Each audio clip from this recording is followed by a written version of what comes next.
Be here today. Today is a moment of inspiration with Pastor Darlene. Yay, Thorne. And we're so happy to have her here today with us. And we're going to talk today to mainly the caregivers. Let's get started. All right.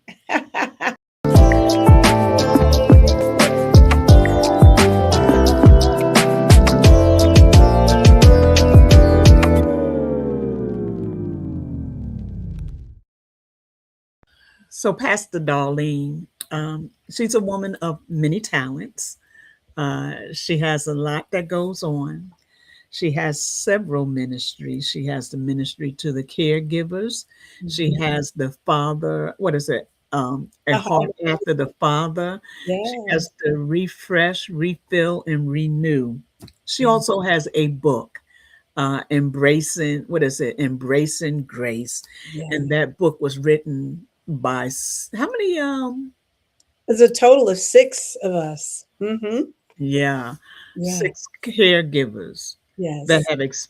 have the experience in it, and they talk about their experience. So Mhm. we're happy to have you here today. She wanted to talk to me today, and when I said when she wanted to talk to me, I said I'm gonna get her to come on too as well. So here we are. But Pastor Darlene, one of your main duties right now is taking care of your husband. Yeah. Absolutely. And tell us before you encourage us, just give us she, Pastor Darlene's been here before. This is not her first time. Right. She's family. But just give us a little inkling of hmm what you have experienced. Oh, absolutely. Well, Lady Leslie, thank you so much for inviting me to hang out with you. It's always a pleasure to be in a space with you. Uh, you are such a wise woman, and I'm so thankful Thank you. that we get to spend time together. And to those of you who are listening, I am um, Pastor Dr. Darlene Thorne, who is the curator of A Heart After the Father. I'm the CEO, and that is a space where I encourage the caregiver to care for themselves as they are caring for their loved ones. And I've seen that it has expanded from not only caring for loved ones, but caring for ministry, caring for business, caring for organizations, because sometimes we can give ourselves to to burning the candle at both ends Yeah. and forgetting how important it is for us to practice intentional self care so that we can really serve to the fullest capacity that we're supposed to. And that's important. And Mm. I don't know if we're not just calling her a pastor, she also is in the role of a pastor. So she wears many hats. So we know that your candle is burning at both ends. Oh, I got one of them long burning candles. And I have learned over the years, and I'm so grateful to God. He says there are times that you shut it down, and there are times that you make sure that everybody around you is aware that we are off the clock right now, Mm, that we are that's good. doing the things that are going to replenish us. I did this over this weekend. There was a conference that took place this past weekend, and I got poured into. Mm, So I was not, I didn't, we could have served, we could have volunteered our services. I did none of that. I said, I'm coming to be poured into. I'm awesome. coming to be filled. And that's what we need to do. Make sure that Yeah. we take that time to fill ourselves up so that when we pour, we are not pouring from the full cup, but we're actually pouring from the overflow. Mm. And now that's a sermon. Oh yeah. That's a message. Oh yeah. That's a message in and of itself. Yes. Yes, it is. Yeah. So it's safe to say that when Pastor Kevin got sick, you kind of rolled into full-time pastor. Um, Yeah, we were sharing that role, where he would speak sometimes and then I would speak other times. And when he went into the hospital, we literally took that, where we met in our homes, we were meeting in the hospital. They had a wow, side room, and uh, the church body, they came to the hospital, wow. met, and then the people that were in the waiting room, we invited them if they wanted to come and share with us. And Hmm. that's exactly what we did. Very, quite a number of times, we had people that came into the room. Yeah, that's awesome. We got So to even pray them. even when he was down and out, y'all was still had testimonies. Absolutely. Absolutely. We sure Testimony. did. Uh-huh. So I'm gonna try to stop talking and let you talk without having questions. We'll see how far we get. Oh. Well, you asked if I would encourage the caregivers in this space, and so what I like to do is, right now I'm going through the Proverbs, and Okay. I'm reading through the Proverbs. And yesterday, we were in Proverbs 5, and I was reading, and one of the scriptures that really kind of stood out to me, um, was Proverbs chapter 5 and verse 21. So I'm going to go to that really quickly, Hmm. and we're going to read that verse, and then I'm going to share just a couple of things that Okay. I believe would encourage the caregiver on the caregiver's journey. Um, it, and especially because the Proverbs is such a book of wisdom that we can always be gleaning from. And I've made it a habit of going through the Proverbs. Whatever day it is, I'm reading that Proverbs, and Amen. it blesses me because I always find something new. So Mm. this is Proverbs chapter 5 and verse 21. It says, "For a man's ways are before the Lord's eyes, and he considers all his paths." Amen.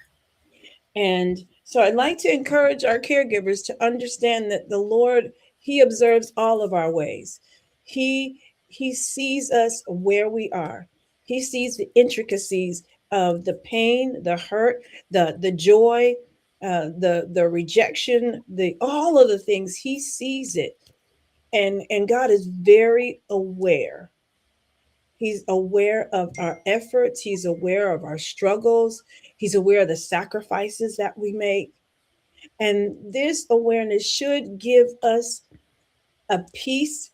It should give us a strength, especially during those challenging times, especially during those times where we're feeling like the lowest of the lows, where we have given everything we have and we feel like I ain't got nothing else to give, you know?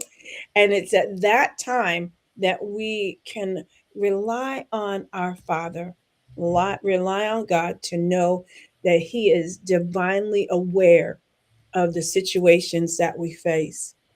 The other thing that I would like to encourage our caregivers is with this, is that each act of care and compassion, it contributes to a greater purpose, and that we understand that our work is a part of a divine plan that can really motivate other caregivers to continue in their journey. When they see that we are being confident in what we're doing, when they see that we are overcoming, that we find joy in the caregiving space, we are an encouragement to those who are watching us. And whether those who are watching us are in the caregiving space or may be coming into it or may have walked out of it, we get to be the hands and feet of Jesus, and we are an example of how to overcome and how to walk with the joy of the Lord being our strength. Because it Mhm. had nothing to do with us, it's Him that works through us. Mhm. And Yeah. then God gives us guidance and support. This verse reminds us that we are to seek God for everything. That when we need wisdom, when we need peace, the fruit of the Spirit, He will provide it for us. And all He wants us to do is to seek Him while we're on our journey, Mhm. trusting that He's going to lead us to make the right decisions, that we're going to move, and that sometimes God may say, don't say a word. Yeah. Be still and know that I am God. There's a big difference. Yeah. Absolutely. Because Yeah. there's times that we don't have to say a word. That what's that old song that said, if I hold my peace, Let the Lord fight my Lord, battle. mm-hmm, that's where our victory will come from. And Yeah. always have to do something. There are times that we can just lean in to the strength of our Father, lean in and allow Him to order our steps. And then the last thing I'd like to share is that caregivers should recognize that the intrinsic value of your labor. It not only impacts the people that you care for, but it also fulfills a call of God that's on your life, and it becomes meaningful for those who are around you. So I pray that you will, your spirits will be lifted, knowing that you're not alone, knowing that God is right there and He sees every single thing that you encounter, and that He cares for you. I like that. Let me ask you a question. Yes, ma'am. Those that are not happy, Mm-hmm. don't like the fact that they're caregivers, Mm-hmm. what would you say to them? Or could you say something to them? Those are probably the ones that didn't. They say, "I didn't sign up for this." Yeah. Yeah. Well, I can almost say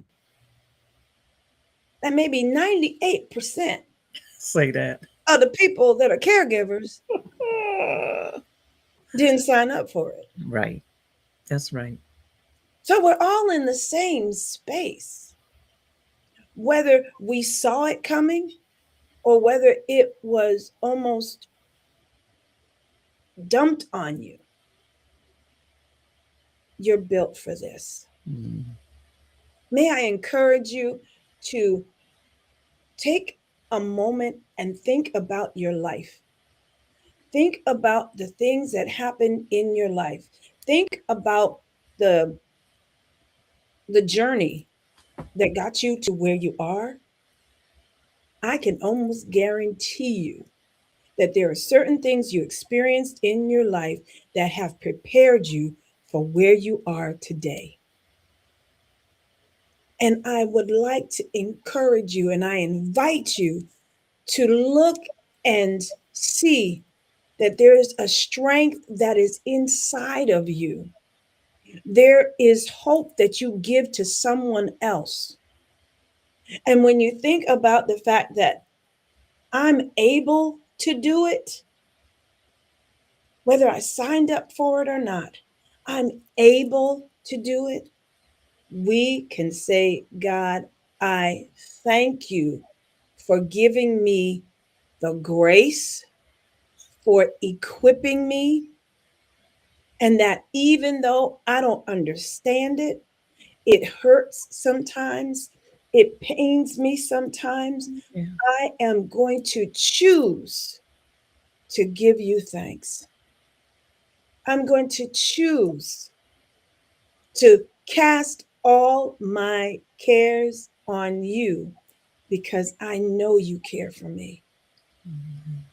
And if you brought me to it, You bring me through I it. know you will bring me through it.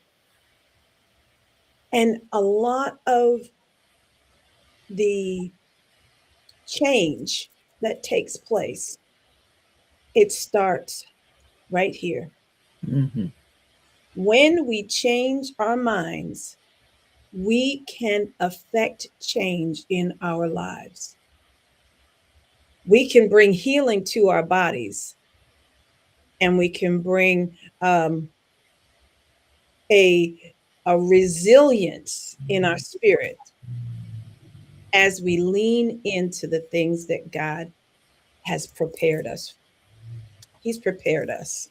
I love that. I He's love that. And I think about how um, it gives us the opportunity to love beyond ourselves, outside of prepared ourselves. outside of ourselves. Yeah, because it takes love to care for somebody in Yes, it spite of, does. you Mm, know, everybody did not have a Pastor Darlene and a Pastor Kevin experience. You know what I mean? right? Some people had deal with people that was never nice to them, that Right. never treated them, with Mhm. kindness, and they don't want to take care of them, Mhm. because of that. And I think that that's Yeah. a place for love to grow. Yeah. Well, I do remember Diary of a Mad Black Woman.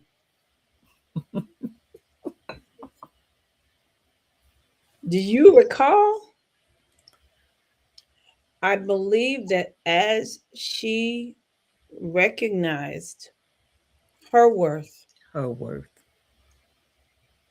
she was able to change the way she treated him in spite of. in spite of. And it doesn't mean that you go back, just like in the movie, she didn't go back to him, but she embraced him and she saw him as a human being who needed some help. And a lot of times we might need to separate that. Mm, Yeah, we might be related, but you are first and foremost God's creation. And I need to see you as God's creation. And if I say that I love God, mhm. then I'm going to love his creation and I'm going to care for them. And it doesn't mean that you will have that joyous relationship, but you will be able to pray with and for them. You will be able to do what is necessary that they get what they need. And you, as a caregiver, will always remember, just like they tell you on the airplane, put your mask on first, take care of you first, so then you can, in a healthy way, Healthy. care for those who may have been unlovely and unlovable. Yeah, yeah, that's good. Yeah, And it's so important, because every situation is different. And absolutely. we're going to have you come back on and just talk about being a caregiver. Yeah, Yeah, being a absolutely. caregiver. You've talked about it before, but I'm sure you've learned more. Oh, Uh, absolutely. Every day I am learning. Every day. Let me tell you, that is an ongoing process. Yes. I think that it holds true that when a person says, "Oh, I know it all," and I've learned everything I need to learn, that's when you are going on a slippery slope. Yeah. I'm Yeah. ever learning. I never believe that I have accomplished everything and that I know everything. I am still learning. Because my husband is not the same person he was 5 years ago. He's not the same person he was 3 years ago. As a matter of fact, he's not the same person today that he was yesterday. We all are changing and evolving, and we need to see that, and Yeah. that helps us to take uh, take solace and to say, I've never arrived. Never. Still on a journey. Yeah, it is. Well, Also, thank you so much. I want to greet those that are on. Lady Darlene, Doreen, she's over in the UK area. Thank you for being here. And anyone else, as you come in, we pray that you can glean something. You don't have to be a caregiver to glean from what Pastor Darlene said today. But Mhm. remember that our journey is not our journey, it's the journey that we've been given by the Father. Amen. And every journey has a purpose, and Mm. the purpose has a destiny, and the destiny has a purpose. So as you go through today and continue the rest of the day, keep your head up, Mhm. smile, Yes. smile. They say it takes more muscles to smile than to frown. I think I got that right. I might have It it takes backwards. it takes 66 muscles to frown and Uh-huh. 33 to smile. Isn't that something? Yeah, So yeah. so do less muscle work and put a Less smile on your muscle. face. Yes, yes, yes. That means we're supposed to smile. Right. So I thank you so much for joining me today, Pastor Darlene, and to everyone that's here. Just have a wonderful day, and remember, we love you, but we can never love you the way Yahweh loves you, and He loves you enough to see you have the best. So until we meet again, have an amazing day. Oh, I'll be back on Thursday with Teresa Buxton, and she's going to do a moment of um, debriefing. I'm gonna call it right now. It slipped my mind. But so we will see you then and have an amazing day.